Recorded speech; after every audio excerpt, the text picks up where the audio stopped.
Projectile motion, projectile का मतलब होता है किसी भी चीज़ जिसको फेंका जाता है उसको बोला जाता है वो प्रोजेक्टाइल है। जब फेंकने की क्रिया होती है उसे बोलते हैं प्रोजेक्शन है, हमने इसको प्रोजेक्ट कर दिया है। तो प्रोजेक्टाइल मोशन तरह तरह के हो सकते हैं। हमारे पास एक हो जाएगा पहले सबसे ईजी वाला जो हमें पढ़ना है, सबसे ज़्यादा जिसके क्वेश्चन आते हैं, वो होता है ग्राउंड टू ग्राउंड। हमारे पास ये भी प्रोजेक्टाइल मोशन हो गया।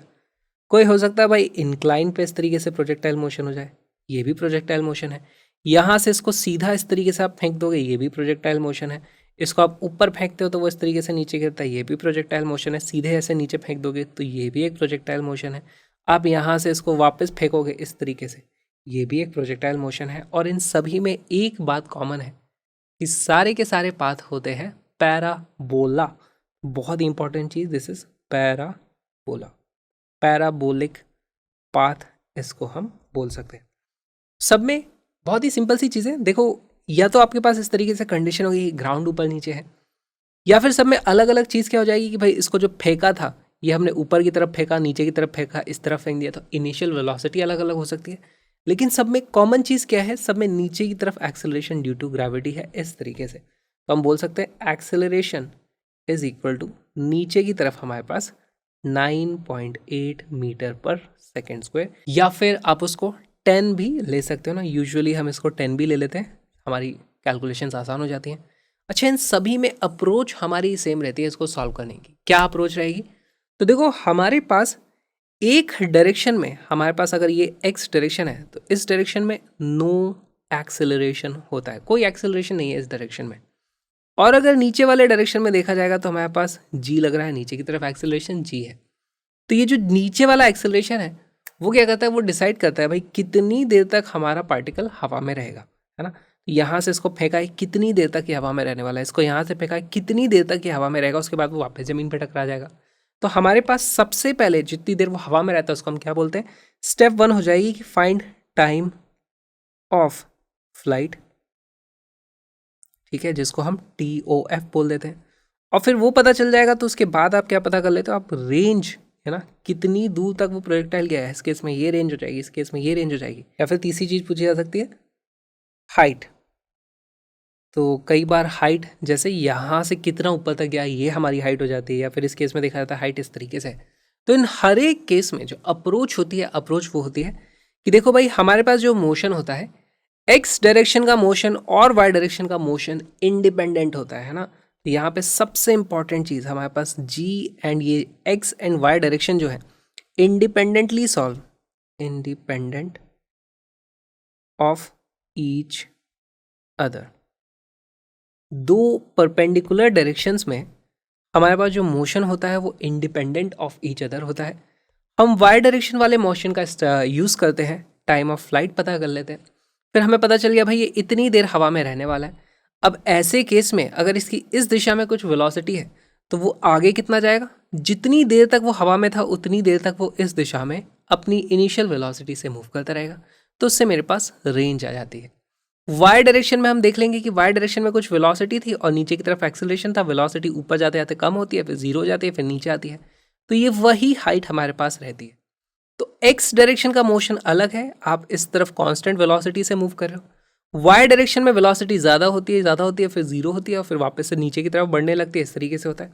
पार्टिकल का पाथ कुछ पैराबोलिक बन जाता है। एक्स डायरेक्शन और वाई डायरेक्शन को अलग अलग तरीके से सॉल्व किया जाता है और हमारे पास बहुत अच्छे अच्छे फॉर्मूले यहाँ पर डिराइव हो जाते हैं, उनको भी देख लेते हैं ताकि हम एग्जाम में चुटकियों में क्वेश्चंस को सॉल्व भी कर पाए।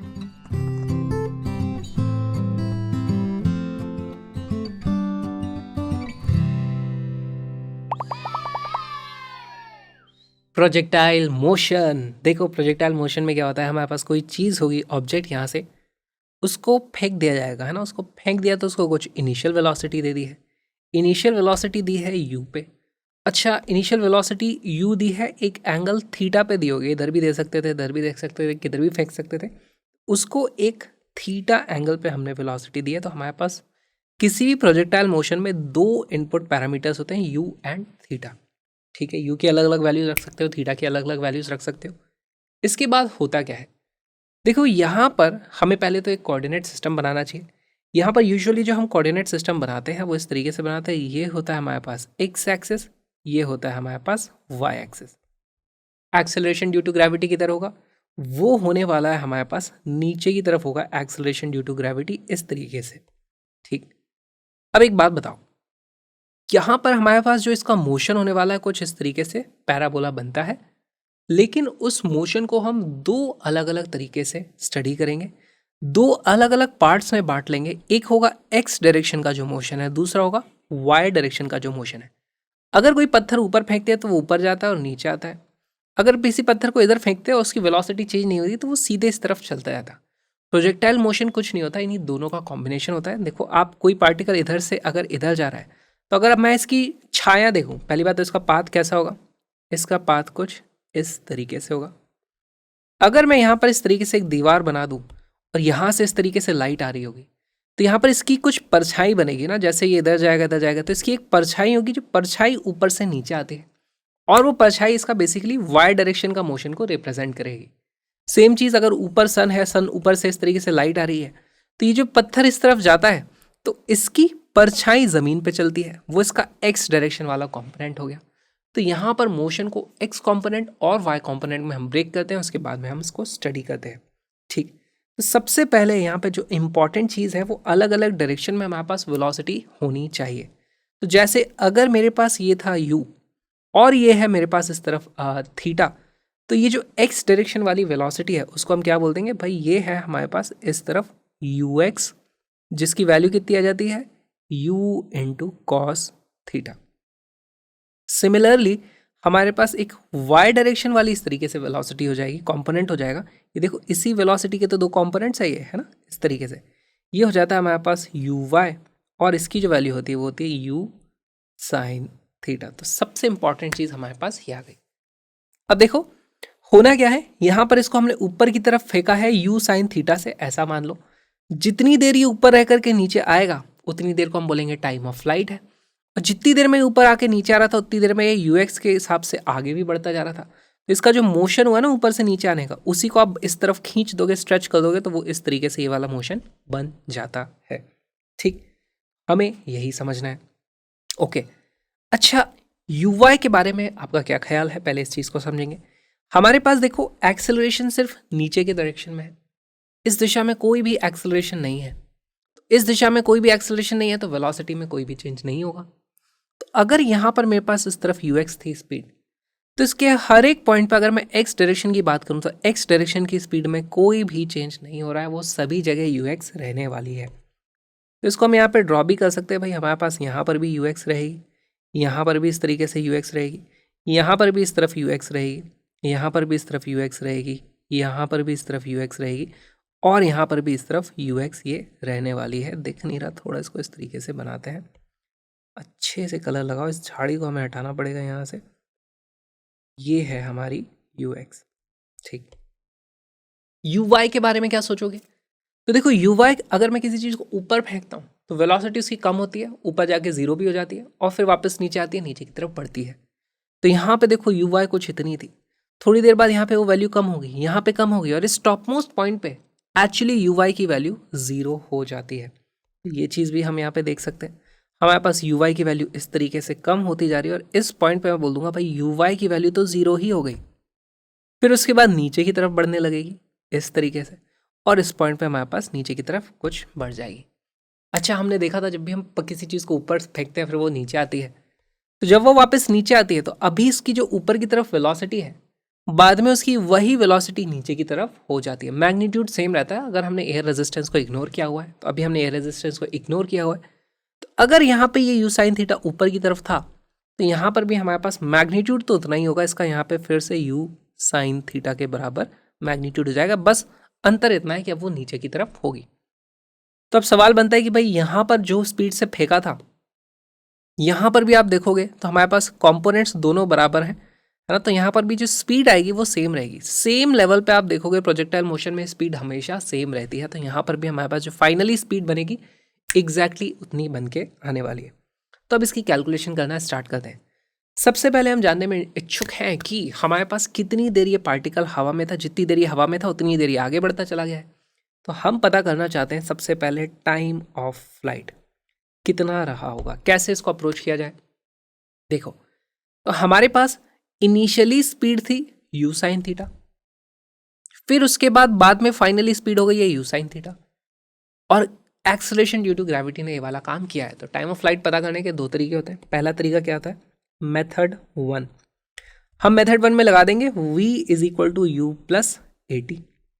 फाइनली वेलोसिटी हो गई है, देखो नेगेटिव में है आपकी बार, तो यहाँ पे मैं लिख दूंगा, क्या लिखूंगा, minus u sine theta will be equal to, initially speed किस तरफ थी हमारी वेलोसिटी, ऊपर की तरफ पॉजिटिव है, तो ये हो जाएगा हमारे पास u sine theta plus acceleration किस दिशा में, नेगेटिव है, तो ये हो जाएगा माइनस जी, है ना, तो ये हो जाएगा माइनस का जी इंटू टी। यहाँ से आप देखोगे ये भी इस तरफ चला जाएगा, फिर माइनस माइनस कट जाएंगे, हमारे पास बेसिकली टी की जो वैल्यू जाती है, T will be equal to 2u sine theta divided by g. ये आ जाता है हमारे पास टाइम ऑफ फ्लाइट। बहुत ही इंपॉर्टेंट फॉर्मूला है, इसको याद रखने का और एक तरीका हो सकता है, इसको याद रखो आप इस तरीके से कि time of flight will always be equal to 2 times u y upon a y, y direction में जो वेलोसिटी है divided by acceleration in y direction. अब ये जो जी है पूरा का पूरा वाई डायरेक्शन में, कभी ऐसा नहीं भी होगा कि पूरा का पूरा वाई डायरेक्शन में होगा, तब आप इस फॉर्मूले को डायरेक्टली यूज़ कर पाओगे। तो आप इस तरीके से भी फॉर्मूले को याद रख सकते हो। ये हमारे पास बहुत ही इंपॉर्टेंट फॉर्मूले आ गए। सेम रिजल्ट को पता करने का एक और तरीका हो सकता है, जो है मेथड 2। मेथड 2 में हम क्या करेंगे, भाई इस लेवल से चले थे, ऊपर गए, वापस से वहीं पहुंच गए, डिस्प्लेसमेंट 0 हो गया, तो हम क्या करेंगे, यहाँ पर लिखेंगे s is equal to u t plus half a t square must be equal to 0। इसकी वैल्यू 0 आनी है। जैसे ही 0 हो जाएगा, यहाँ से यहाँ एक t से t, तो इस तरीके से ही कट गया। और अब आप वैल्यूज रखोगे तो यहाँ पे u की जगह मैं क्या रख दूंगा, y डायरेक्शन की बात हो रही है, यू वाई है ना, सिर्फ y डायरेक्शन की बात हो रही है। ऊपर की तरफ था यू वाई पॉजिटिव, एक्सेलरेशन था माइनस जी, ये नेगेटिव था। तो यहाँ से भी आपको सेम ही रिजल्ट मिलने वाला है। यहाँ से भी आपको मिल जाएगा t is equal to 2u upon a y, same ही रिजल्ट मिलता है। तो इसको मैं यहाँ पे लिख नहीं रहा हूँ, हम ऑलरेडी यहाँ पर इसे लिख चुके हैं। बहुत ही इंपॉर्टेंट हमारे पास रिजल्ट आ गया। एक बार टाइम ऑफ फ्लाइट आ गया, तो अब मुझे क्या पता करना है, मुझे पता करना है कि भाई हमारे रेंज कितनी है। ठीक है, नेक्स्ट हम पता करना चाहते हैं रेंज। रेंज पता करने की अप्रोच क्या होगी, जितनी देर तक ये हवा में था, एक्स डायरेक्शन में कांस्टेंट वेलोसिटी से वो डिस्प्लेस होता जा रहा था। सीधे सीधे अगर मुझे ये डिस्टेंस, अगर रेंज पता करनी है, तो रेंज को मैं लिख सकता हूँ ux multiplied by time of flight. बहुत ही simple, ux into time of flight, यही होती है हमारी रेंज। अच्छा, ux की वैल्यू कितनी निकल के आई है, ux की वैल्यू है u times cos theta. Time of flight कितना निकल के आया था, वो था 2u साइन थीटा अपॉन जी, है ना, तो इसको लिखेंगे 2u साइन थीटा अपॉन जी। अब यहाँ पर ट्रिग्नोमेट्री का थोड़ा सा हमें इस्तेमाल करना होगा ना। ये जो मेरे पास वैल्यू आई है, इसी को मैं लिख सकता हूँ, this will be equal to u square को आप निकाल दो बाहर, नीचे रख दो जी, ब्रैकेट में हमारे पास बचता है 2 sine theta multiplied by cos theta. और ये जो आया है हमारे पास u square upon g 2 sine theta into cos theta, इस 2 साइन थीटा कॉस थीटा को आप लिख सकते हो साइन ऑफ 2 थीटा। यहाँ से हमारे पास रेंज का फॉर्मूला आ जाता है, range is equal to u square upon g into sine of 2 theta. ये आ गई हमारे पास रेंज। बहुत ही इंपॉर्टेंट ये भी फॉर्मूला है। ओके, अब लास्ट चीज जो हमें पता करनी है कि भाई हमारे पास मैक्सिमम हाइट हम कितनी जाते हैं। लास्ट चीज मैं पता करना चाहता हूँ, हाइट कितनी अचीव होती है। ओके, तो इसको अचीव करने के लिए बेसिकली हमारे पास ऑप्शन क्या होना चाहिए, हमें टॉप हाइट, बेसिकली हमें बस इस वाले मोशन को अगर मैं स्टडी कर लूँ वाई डायरेक्शन वाले से, तो ही मुझे पता चल जाएगा मैक्सिमम हाइट कितनी आ रही है। तो इसके लिए देखो एक और चीज़ समझो, टाइम ऑफ फ्लाइट में हमारे पास यूएक्स का कोई काम ही नहीं था। सिमिलरली हाइट को पता करने में भी यूएक्स का कोई काम नहीं है। Time of flight and height सिर्फ वाई डायरेक्शन पे डिपेंड करते हैं। सिर्फ जब रेंज की बात आती है तब हमें यूएक्स की ज़रूरत पड़ती है, नहीं तो उसकी ज़रूरत भी नहीं पड़ती। ठीक है, तो अब हाइट पता करने के लिए अप्रोच क्या होनी चाहिए, देखो यहाँ से फेंका, इनिशियल स्पीड इतनी रखी है, फाइनली वाई डायरेक्शन में मेरे पास वेलोसिटी 0 जाने वाली है, यू वाई की वैल्यू 0 हो चुकी है यहाँ पर। तो देखो हमारे पास इनिशियल स्पीड है, फाइनल स्पीड है, एक्सेलरेशन भी है और हमारे पास कुछ डिस्प्लेसमेंट के बीच का रिलेशन पता करना है। तो यहाँ पर हमारे पास काम की जो इक्वेशन है वो कौन सी आने वाली है, हम यूज़ कर लेंगे v square is equal to u square plus 2as in y direction. तो ये भी जो हमने क्या किया था, ये इन y डायरेक्शन ऐसा लिख सकते हैं। ठीक, जैसे ही आप ये करोगे तो देखो फाइनली हमारे पास वेलोसिटी 0 है ना, eight top point, eight top हमारे पास फाइनल वेलोसिटी 0 है। यू स्क्वायर की जगह आप क्या लिखोगे, यू स्क्वायर की जगह आपको लिखना है भाई u sine theta, y direction वाली हमें लिखनी है। तो मैं लिख दूंगा यहाँ पर 0 is equal to u square sine square theta plus 2 times acceleration देखो नेगेटिव में है तो हो जाएगा माइनस का जी, और हमारे पास जो डिस्प्लेसमेंट हुआ है अब वो ऊपर की तरफ डिस्प्लेसमेंट हुआ है तो वो उसको हम बोलेंगे पॉजिटिव। तो लेट्स से उसको मैं एच बोल देता हूँ। यहाँ से देखो ये माइनस में है ना, तो ये माइनस वाला इस तरफ लोगे प्लस हो जाएगा और डिनोमिनेटर में 2g आ जाएगा, यहाँ पे सिर्फ h बचेगा। हमारे पास सीधे सीधे फॉर्मूला आ जाता है height h is equal to u square sine square theta upon 2g। बहुत ही इंटरेस्टिंग हमारे पास रिजल्ट है। अगेन यहाँ पे मैं लिख देता हूँ कि ये this is independent of you x, ये भी था हमारे पास इंडिपेंडेंट ऑफ यू एक्स, सिर्फ हमें रेंज में ज़रूरत पड़ती है यू एक्स। अब इसी पे बेस्ड इतने सारे सवाल पूछे गए हैं, बस इतने कॉन्सेप्ट से आपके बहुत सारे क्वेश्चन सॉल्व हो जाते हैं। हम कुछ प्रीवियस ईयर्स क्वेश्चन को सॉल्व करना शुरू करते हैं।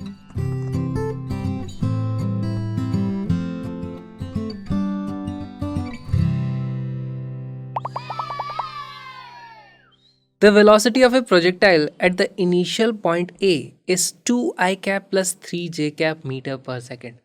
बहुत ही अच्छे तरीके से इन्हें वेलोसिटी दे रखी है जिस वक्त हमने इसको प्रोजेक्ट किया है। यानी कि यहाँ पर देखो वेलोसिटी का x और y कंपोनेंट है, हमारे पास ये x कंपोनेंट है, ये y कंपोनेंट है।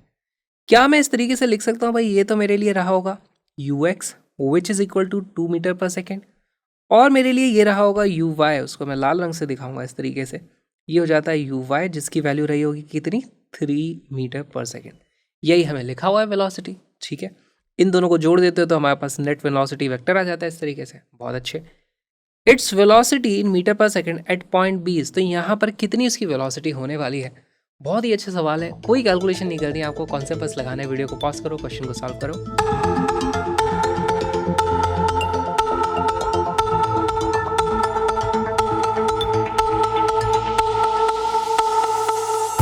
इसका करेक्ट आंसर है बी। देखो यहाँ पर हमें फिर से वही चीज़ समझनी है कि जो एक्सेलरेशन है वो सिर्फ नीचे की तरफ है जी का, तो हमारे पास एक्स डायरेक्शन में कोई भी एक्सेलरेशन नहीं है। Acceleration in x is equal to 0 है, इसका मतलब u x will not change. इसका मतलब पूरे पार्टिकल के मोशन में सभी जगह यू एक्स की वैल्यू सेम रहने वाली है और यू एक्स की वैल्यू है 2, तो यहाँ पर हमारे पास इस तरफ 2 मीटर पर सेकेंड ही रहेगी।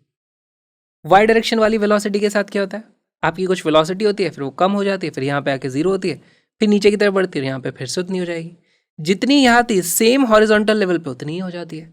देखो यहाँ पे इसको मैं बना सकता हूँ भाई, यहाँ पे कुछ ऐसे रही होगी, यहाँ पे फिर कुछ ऐसे रही होगी, यहाँ पर फिर से कुछ ऐसे हो जाएगी और ये हो जाएगी 3 मीटर पर second.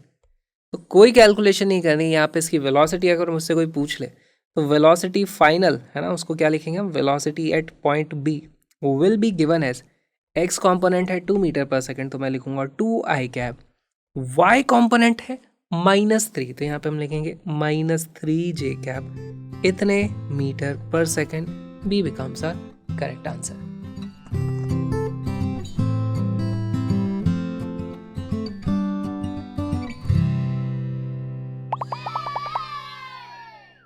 Two projectiles are thrown with same initial velocity, making an angle of 45 degree and 30 degree with the horizontal respectively. तो देखो हमारे पास दो प्रोजेक्टाइल हैं, उनको फेंका गया है।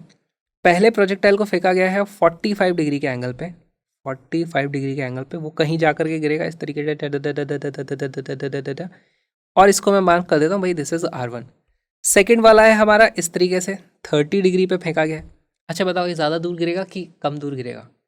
देखो अगर इसकी वेलोसिटी बढ़ा देते तो हो सकता है और दूर चला जाता, लेकिन अगर u की वैल्यू सेम रहती है तो अभी हम थोड़ी देर में देखने भी वाले हैं कि मैक्सिमम रेंज आती है 45 डिग्री पे, तो यानी ये वाली रेंज मैक्सिमम होगी, इसकी वैल्यू थोड़ी कम आएगी, है ना। अभी वो देख लेंगे हम किस तरीके से कि 45 डिग्री पे मैक्सिमम आती है।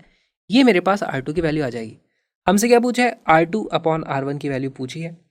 देख के मुझे पता चल रहा है कि R2/R1 की वैल्यू 1 से छोटी आएगी, this will be less than 1। तो आप स्मार्ट गेसिंग से भी कुछ ऑप्शंस को एलिमिनेट कर सकते हो, जैसे ये वाला हमारा ऑप्शन नहीं हो सकता, ये वाला हमारा ऑप्शन नहीं हो सकता, ये वाले दोनों पॉसिबल है।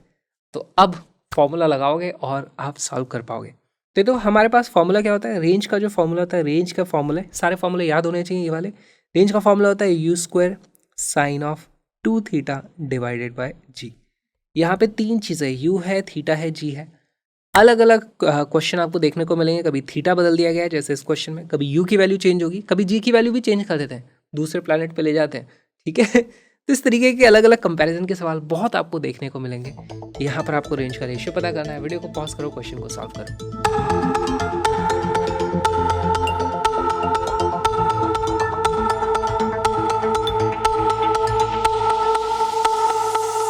इसका करेक्ट आंसर है डी। देखो हमारे पास range will be proportional to sin 2θ लिख सकते हैं अगर u² एंड g की वैल्यू सेम है, u and g are same, ऐसे केस में मैं लिख दूंगा range is proportional to sin of 2θ।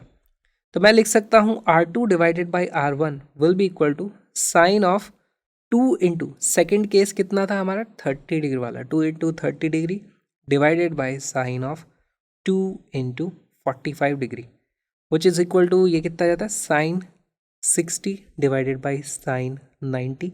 Sign 60 की वैल्यू कितनी होती है, साइन 60 की वैल्यू होती है √3/2 डिवाइडेड बाई 1। तो हमारे पास आंसर ही आ गया √3/2। These are correct answer.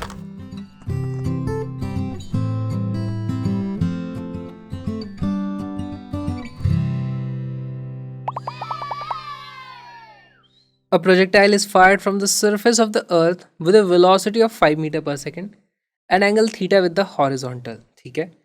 Another projectile is fired from another planet with a velocity of 3 meter per second at the same angle, follows a trajectory which is identical with the trajectory of the projectile fired from the earth. The value of acceleration due to gravity on that planet is। तो देखो अब यहाँ पर अलग अलग planet पे ले जाया गया है। एक प्लैनेट है जहाँ पर हमारे पास एक्सेलरेशन ड्यू टू ग्रेविटी कितना है g, दूसरा प्लैनेट है वहाँ पे हमारे पास एक्सेलरेशन ड्यू टू ग्रेविटी है g'। यहाँ पे हमने इसको फायर किया है 5 मीटर पर सेकेंड से, है ना, और यहाँ पे हमने इसको फायर किया है 3 मीटर पर सेकेंड से, ठीक है। लेकिन बोला गया है कि दोनों की ट्रैजेक्टरी सेम होती है, दोनों की जो ट्रैजेक्टरी है वो सेम होती है। ट्रैजेक्टरी सेम है का मतलब इन दोनों की रेंज सेम आने वाली है, दोनों की जो मैक्सिमम हाइट जाने वाली है वो भी सेम आने वाली है। इस तरह की बातें आप कर सकते हो। तो अगर मैं किसी भी एक चीज़ को कंपेयर कर लूँ तो मेरे पास आंसर आ जाएगा। मैं चाहूँ तो हाइट को कंपेयर कर लूँ, दोनों की मैक्सिमम हाइट को सेम करा दूँ, या फिर दोनों की जो रेंज है उसको आप सेम करा सकते हो। ऐसा हम सिर्फ इसलिए करा सकते हैं क्योंकि हमारे पास एंगल की वैल्यू थीटा है। अब आपके पास चॉइस है, आप हाइट कंपेयर कराओ चाहे रेंज कंपेयर कराओ, लेकिन वीडियो को पॉज करो और बताओ कि आंसर क्या आने वाला है, यहाँ पे g' की वैल्यू कितनी आएगी।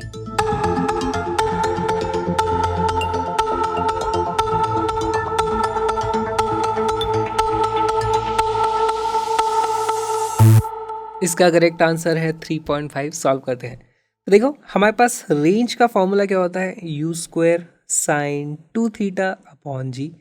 हमारे पास हाइट का फॉर्मूला कितना होता है, वो होता है u² sin θ अपॉन 2g। दोनों काफ़ी मिलते जुलते फॉर्मूले, एक में 2 यहाँ था, दूसरे में 2 यहाँ पे आ जाता है। लेकिन अगर थीटा की वैल्यू सेम है तो देखो रेंज भी हमारा u² अपॉन g पर डिपेंड कर रही है, हाइट भी हमारी u² अपॉन g पर डिपेंड कर रही है। तो अगर रेंज और हाइट दोनों की सेम रहने वाली है, इसका मतलब u² upon g at earth is same as u² upon g on planet, ठीक। तो यही बस हमें लिख देना है। अर्थ पे u की वैल्यू कितनी है 5, तो 5 का square divided by g is equal to, वहाँ पर है हमारे पास 3 का स्क्वायर डिवाइडेड बाय g'। यहाँ से g' की जो वैल्यू आ जाती है वो आ जाती है 3 का स्क्वायर यानी कि 9 divided by 25 times g। Alright, अब ये वैल्यू हमें पता करनी है। तो देखो इसकी वैल्यू कितनी आ जाती है, g की जगह अगर मैं 10 रख दूँ तो मेरे पास आता है 9 × 10 डिवाइडेड बाई 25। ये कट जाता है हमारे पास 5 टाइम्स, ये कट जाता है हमारे पास 2 टाइम्स। 9 इंटू 2 कितना होता है 18 डिवाइडेड बाई 5, वैल्यू कितनी आ जाती है 3.6 के आसपास हमारे पास वैल्यू आती है। अगर जी की वैल्यू 10 रखते हो तो इनने बोला है 9.8 रखो, तो 10 से थोड़ा सा कम है तो ये भी 3.6 से थोड़ी सी कम आएगी। और यहाँ पे जो क्लोजेस्ट ऑप्शन मुझे दिख रहा है वो है ए, तो मैं ए को इस तरीके से मार्क कर दूंगा। बहुत ही अच्छा सवाल था। ये छोटा सा वीडियो जो आपने देखा एक छोटा सा पार्ट है एक बढ़िया से क्रैश कोर्स का। क्रैश कोर्स का लिंक डिस्क्रिप्शन में है, बहुत सारे कलरफुल नोट्स हैं, सब कुछ मिल जाएगा डिस्क्रिप्शन में, लिंक पे आ जाओ, पूरे का पूरा कोर्स करोगे बहुत सारे प्रीवियस क्वेश्चन के साथ में। इससे अच्छा क्रैश कोर्स आपको और कहीं देखने को मिलेगा नहीं। सारे के सारे कॉन्सेप्ट्स, फुल सब्जेक्ट का full syllabus 11th and 12th, link is in the description. जल्दी से आ जाओ, मैं आपका वहाँ पे वेट कर रहा हूँ।